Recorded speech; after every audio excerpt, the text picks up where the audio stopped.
दुनिया में तो कई सारे ऐसे पुराने और रहस्यमयी मंदिर हैं, लेकिन उन मंदिरों में से एक माना जाता है उड़ीसा में स्थित भगवान श्री जगन्नाथ जी का मंदिर। यह सिर्फ आस्था के लिए नहीं बल्कि यहाँ पे होने वाले अजीबोगरीब घटनाओं और रहस्यमयी कथाओं के लिए भी जाना जाता है। जैसे कि दुनिया का कोई भी झंडा होगा वो नॉर्मली हवा के डायरेक्शन में ही लहराता हो, लेकिन जगन्नाथ मंदिर का झंडा हमेशा हवा के विपरीत दिशा में ही लहराता है। समुद्र की लहरों की इतनी तेज आवाज बस गेट के अंदर जाते ही गायब। सबसे शॉकिंग बात यह है कि ये मंदिर इतना बड़ा है लेकिन इसके आसपास एक बर्ड तक नहीं उड़ती है। लिटरली एक बर्ड तक नहीं उड़ती। अब मानो तो कोई कोइंसिडेंस ही है, अगर ना मानो तो सच में कोई इस मंदिर में डिवाइन पावर छुपी हुई। तो आज की वीडियो में हम जानेंगे जगन्नाथ टेम्पल के कुछ अजीबोगरीब फैक्ट्स जिन्हें साइंटिस्ट भी सुन के हैरान हो गए हैं। सो जगन्नाथ टेम्पल की सबसे बड़ी मिस्ट्री ये है कि यहाँ का जो ध्वज है वो हमेशा हवा के विपरीत डायरेक्शन में ही लहरता है और आज तक इसका कोई साइंटिफिक रीजन क्लियर नहीं हो पाया। मंदिर के टॉप पे हर एक दिन एक पुजारी बिना किसी मॉडर्न सेफ्टी और इक्विपमेंट के डेली चढ़ता है और उस मंदिर के झंडे बदलता है और ये काम सदियों से चला आ रहा है। लोक कथाओं के अकॉर्डिंग माना जाता है कि अगर एक दिन भी झंडा नहीं बदला गया,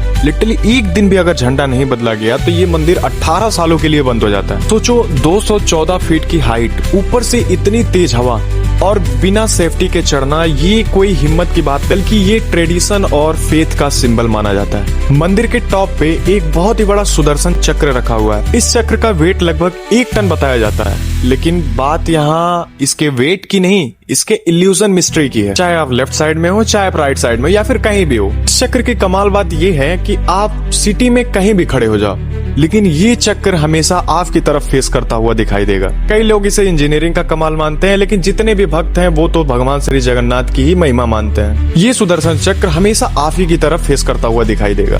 और सबसे इंटरेस्टिंग फैक्ट ये है कि 1 टन का इतना बड़ा चक्र इतने टॉप पे रखा किसने?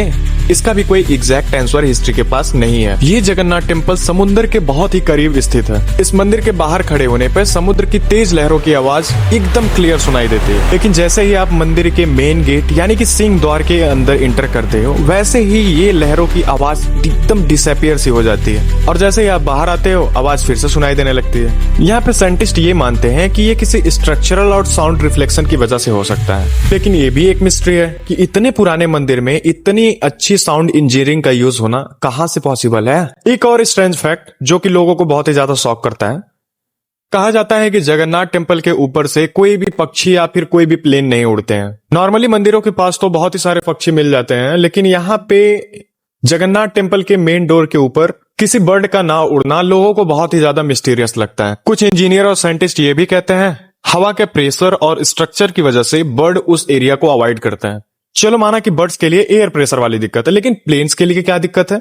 बस इन्हीं कारणों से इसे भगवान की ही महिमा मानी जाती है। अब बात करते हैं जगन्नाथ टेम्पल के किचन के बारे में। इस किचन में हमेशा हजारों और लाखों लोगों के लिए खाना बनता है, लेकिन यहाँ की सबसे अमेजिंग बात पता है क्या है? ये इस तरीके से इतने सटीक अमाउंट में बनता है कि ये प्रसाद ना तो कभी कम होता है और ना ही कभी वेस्ट। यहाँ मिट्टी के 7 बर्तनों को एक दूसरे के ऊपर रख के लकड़ी के आग पे खाना पकाया जाता है। आपके, मेरे और साइंस के अकॉर्डिंग ये होना चाहिए कि सबसे नीचे वाले बर्तन में सबसे पहले खाना पकना चाहिए, लेकिन यहाँ पे अमेजिंग बात यह है कि जो सबसे ऊपर वाला बर्तन होता है वो सबसे पहले पकता है। इसीलिए जगन्नाथ मंदिर सिर्फ धार्मिक स्थल ही नहीं और ना ही कोई नॉर्मल मंदिर है, ये हिस्ट्री, मिस्ट्री और आर्किटेक्चर का एक यूनिक कॉम्बिनेशन है।